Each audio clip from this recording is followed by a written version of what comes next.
Hello everybody, welcome to Crafty Soup. My name is Misty. Let me tell you about today's episode.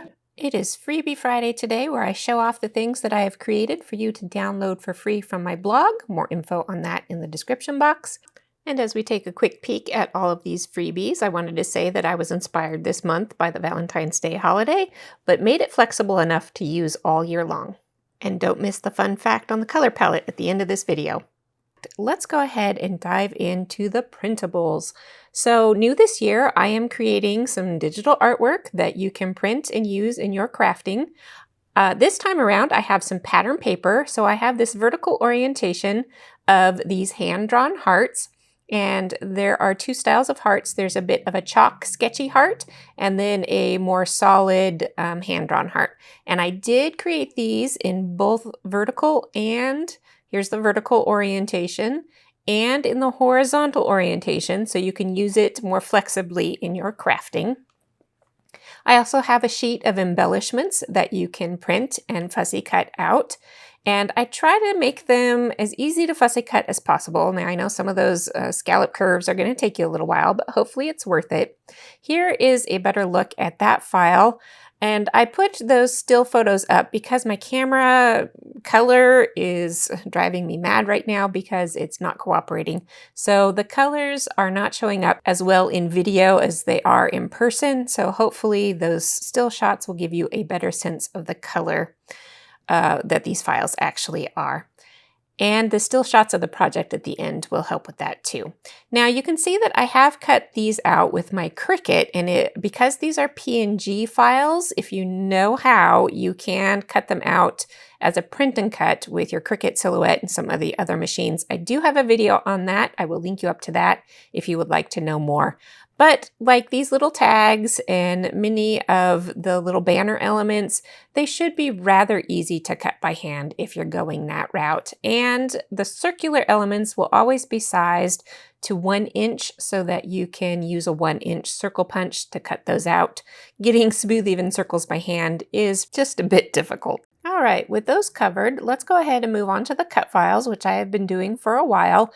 This time I have 4 photo frame cut files for you, and I want to remind you to save those negative pieces because you can use those as embellishing, journaling cards, lots of things. I will kind of piece them back together and then put some low-tack tape on them to hold everything in place while I save them. Now I said I have 4 frames, but I actually have 8 frames. So there's 4x6 sizes and 3x4 sizes of the matching frame.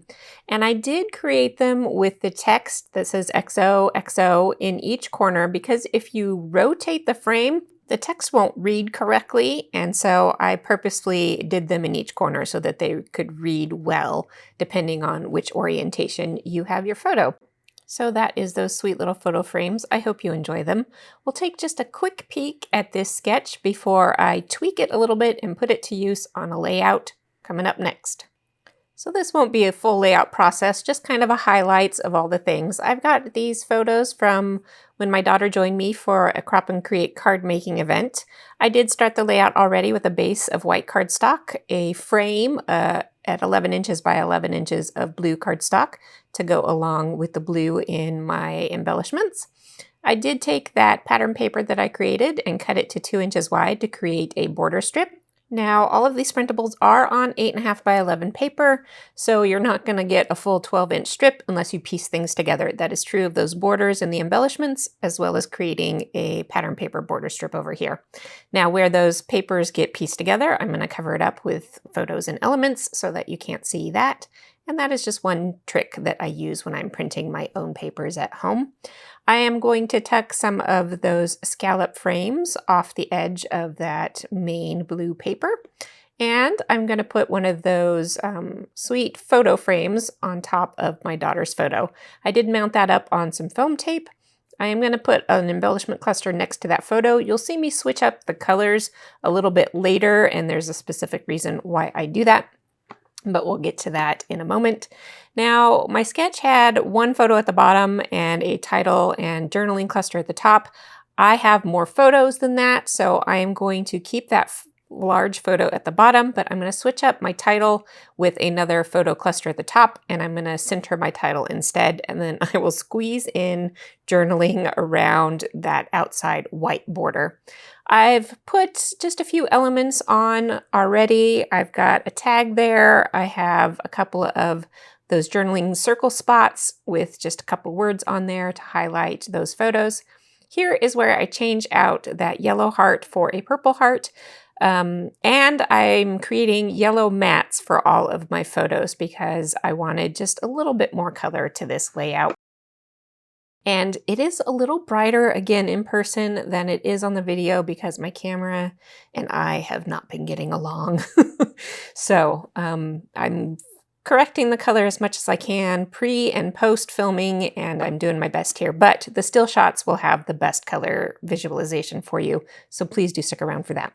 All right, I did add one more tag off to the left of that bottom photo just for a little bit more embellishing, and here is why I changed up that upper heart, because I wanted the yellow heart to go next to my title, which says CNC, which stands for Crop and Create, which I will incorporate into the title.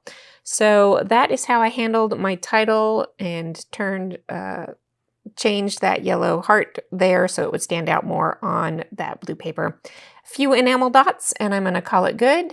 And here is where we get to take a look at these still photos and you get to see the color of the project just a little bit better. Little fun fact before we go, my color palette for the printables was inspired by those Valentine's Conversation candy hearts, if you know what I'm talking about. I did have to tweak it a little bit because it was looking a little too Eastery, so I hope that you enjoy this color palette that shies away from too much red and pink, which is traditional for Valentine's Day, and gives you more options and more flexibility for year-round love stories. That is it for this time. I will be back tomorrow with a layout process video for you as part of the Counterfeit Kit Challenge design team. Until then, have an artful day.